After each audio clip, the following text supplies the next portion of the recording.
बात है साल 2003 की, जब आज ही के दिन कोलंबिया स्पेस शटल ने अंतरिक्ष के लिए उड़ान भरी। इसकी वापसी का दिन 1 फरवरी 2003 रखा गया। इस स्पेस शटल का हिस्सा बनने का मौका भारत की कल्पना चावला को भी मिला था।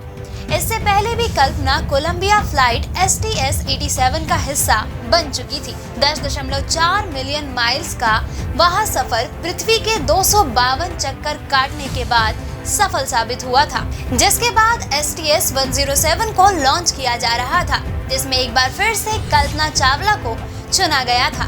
लेकिन STS-107 के लॉन्च के कुछ समय बाद ही स्पेस शटल के बाहरी टैंक से फोम इंसुलेशन का एक हिस्सा टूट गया, जिससे ऑर्बिटर का लेफ्ट विंग काफी प्रभावित हुआ। इस वजह से वहां एक छेद हो गया, जिससे एटमॉस्फेरिक गैस प्रेशर से शटल के अंदर जाना शुरू हो गई। कहा जाता है कि नासा का डिफेंस डिपार्टमेंट करीब से देखने के लिए अपने ऑर्बिटल स्पाई कैमरे का इस्तेमाल करने के लिए तैयार था, लेकिन नासा के बड़े अधिकारियों ने इसके लिए मना कर दिया और बिना किसी जांच के लैंडिंग आगे बढ़ गई। कुछ इंजीनियर्स का ऐसा भी मानना है कि ये डैमेज स्पेस शटल के लिए काफी बड़ा डैमेज था। नासा मैनेजर्स का ये कहना था कि अगर क्रू को दिक्कत पता थी तो उसे फिक्स कर सकते थे। 1 फरवरी 2003 को शटल को केनेडी स्पेस सेंटर में लैंड करना था। सुबह 9 बजे से ठीक पहले मिशन कंट्रोल में असामान्य रीडिंग्स नोट की गई। बाएं विंग के सेंसर से टेम्परेचर रीडिंग नहीं मिल रही थी और फिर शटल की बाएं तरफ के टायर की प्रेशर रीडिंग भी गायब हो गई। नासा के स्पेस कम्युनिकेटर ने टायर की प्रेशर रीडिंग के बारे में कोलंबिया से संपर्क करना चाहा। उधर से ठीक सुबह 8:59 पर रिक हस्बैंड ने कोलंबिया से वापस फोन किया। उन्होंने जो वाक्य बोले उसका बस एक ही शब्द साफ सुनाई दिया, रॉजर। उस समय कोलंबिया अमेरिका के टेक्सास प्रांत के शहर डालास के पास था। आवाज की गति से भी 18 गुना तेज गति और जमीन से 61,170 मीटर की ऊंचाई पर। मिशन कंट्रोल ने कल्पना और उनके साथी अंतरिक्ष यात्रियों से संपर्क करने की कई कोशिश की, लेकिन सफलता नहीं मिली। 12 मिनट बाद जब कोलंबिया को रनवे पर होना चाहिए था, मिशन कंट्रोल को एक फोन आया। फोन करने वाले ने कहा, एक टीवी चैनल आसमान से शटल के टूटने का वीडियो दिखा रहा है। नासा ने इसे कंट्रोवर्सी घोषित कर दिया। मलबा खोजे जाने के लिए लोग भेज दिए गए और अंतरिक्ष यात्रियों के लापता होने की घोषणा कर दी गई।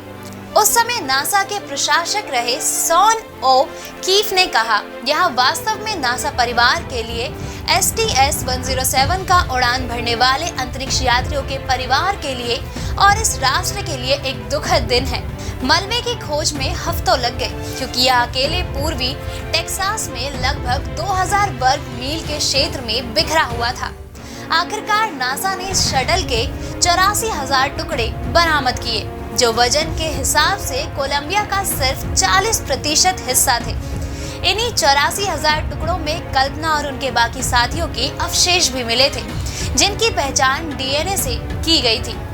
30 दिसंबर 2008 को इस दुर्घटना के बारे में नासा ने 400 पन्नों की एक जांच रिपोर्ट जारी की। रिपोर्ट में कहा गया कि 1 फरवरी सुबह 9 बजे से पहले स्पेस शटल ने जैसे ही पृथ्वी के वायुमंडल में एंट्री की थी, तब वायुमंडल की गर्म गैसें स्पेस क्राफ्ट के अंदरूनी विंग स्ट्रक्चर में घुस गई। रिपोर्ट के मुताबिक कल्पना और उनके साथियों के पास बहुत कम वक्त था। शटल का कंट्रोल खोने और कैबिन के प्रेशर बुरी तरह बिगड़ने के बीच सिर्फ 40 सेकंड लगे। क्रू इसलिए भी रिस्पॉन्स नहीं कर सकी क्योंकि उसे अपने स्पेस सूट पहनने में देर हुई। कोलंबिया STS-107 में कल्पना के साथ 6 लोग और थे। पहला नाम रिक हस्बैंड, ये इस मिशन के कमांडर थे। माइकल एंडरसन पेलोड कमांडर थे। कल्पना चावला के अलावा डेविड ब्राउन मिशन और लॉरेल क्लर्क मिशन स्पेशलिस्ट थे। विलियम मैककूलर पायलट थे और इयन रेमर पेलोड स्पेशलिस्ट थे। पहले और दूसरे स्पेस मिशन को मिलाकर कल्पना ने स्पेस में कुल 30 दिन 14 घंटे और 54 मिनट बिताए थे। वे अक्सर कहती थी, मैं अंतरिक्ष के लिए ही बनी हूँ, हर पल अंतरिक्ष के लिए ही बिताया है और इसी के लिए ही मरूंगी।